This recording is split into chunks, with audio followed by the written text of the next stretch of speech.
Hi guys, this is Evolution, and today I have another Generation 6 Pokemon battle for you on Showdown. Because I didn't record this one live, what I decided to do for you guys to make it a bit easier, see what team I'm running, I put the team in kind of like a visual aid at the start of the video, so I can quickly go through it and then start the video off, and you can check back and see what moves that has in the sets I'm running.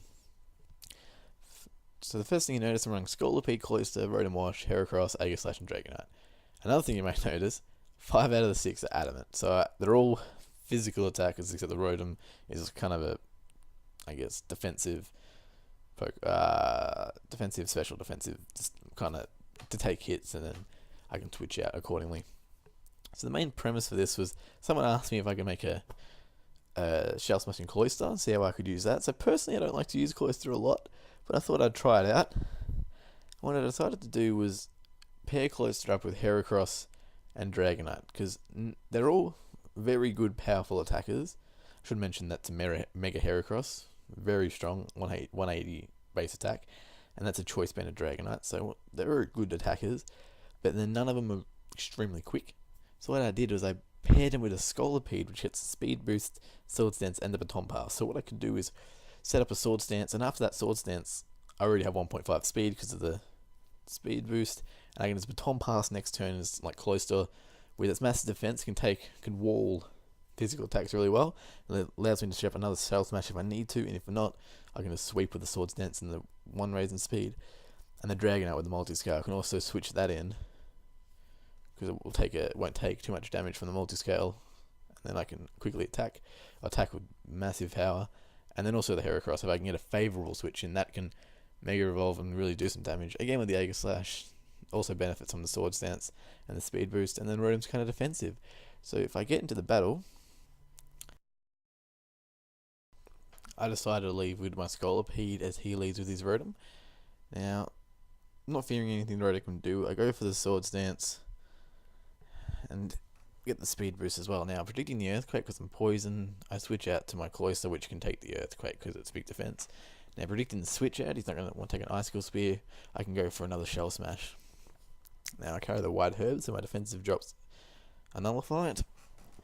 So now I'm at times 3 attack and 2.5 speed. So now I can just go for the Rock Blast and take out his Rotom, which is really handy, because Rotom is annoying. I find it's a good bulky Pokemon, so it's good to get it out of the way as quick as possible. Now it goes into his Mawile, and that Sucker Punch does a lot. Mega Mawile is powerful. Now I know he's going for another Sucker Punch, so I go for the Shell Smash, and I'm trying to baiting him to attacking me directly the next turn. So I go for another attack the next turn, hoping he attacks me with that Sucker Punch. But unfortunately he goes to the Sucker Punch and takes me out, but that's not too worried. Cloyster's already taken out one and almost taken out another. So here I'm predicting the Sword Stance because he won't be able to take me out with one shot. And again, I think he's going to Sword Stance again, so I just go for the Shadow Sneak to get the kill on. So that pays off dividends there. So I take out his Mega, which is good. So predicting the Ice Fang to break my Air Balloon, then for the Earthquake, so I switch out to Rotom quickly. And then just playing safe, I go for the Hydro Pump, but he switches in his Toxicroak and walls of Water Attack and Sword Stances, but I get the burn off, so I kind of nullify his Sword Stance, which is good. But luckily for him, he gets the Poison, which is annoying a bit later in the match, and I'll show you why.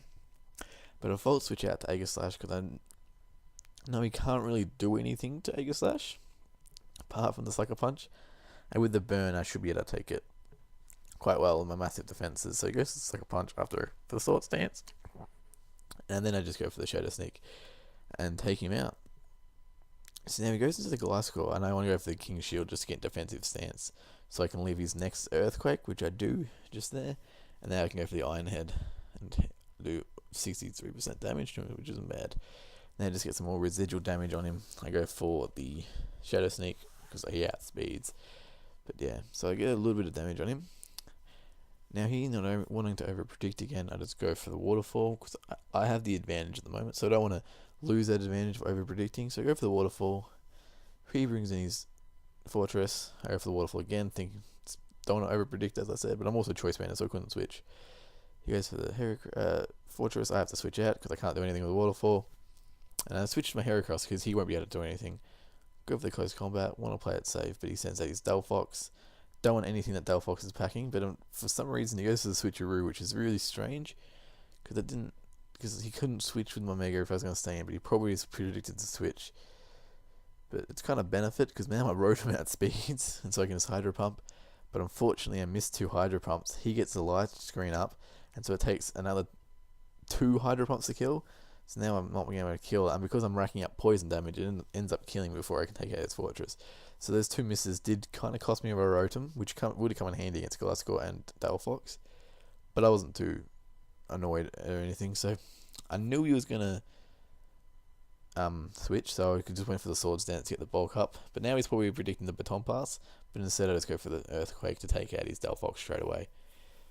Now he sends in his Gliscor, and I can't really touch him with Megahorn and Earthquake, so we'll switch out to Dragonite, who I know can take at least one Ice Fang with the multi-scale. But now I'm just going to go for the Fire Punch in case he switched.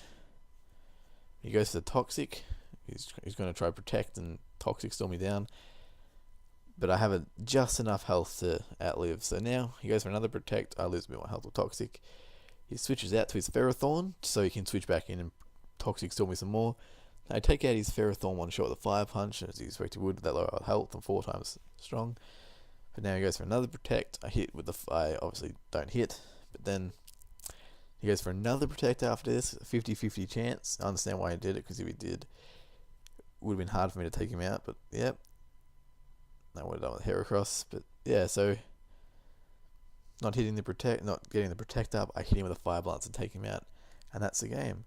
So thanks for watching, guys. If you enjoyed the little thing at the start, let me know, because I can include it in every one of my battles if you want me to. It takes a little bit of time, but I don't mind, because it makes the battle look a bit nicer, I think, and it also gives you guys more visual things of what I'm doing, so it's easier for you guys as well. So yeah, and this is for the man that requested the Cloyster video. Hope you enjoyed it. I know the Cloyster didn't do a lot, but the start of the video I thought showed how Cloyster could be used later on, but I just wanted to see how much damage you could do straight away.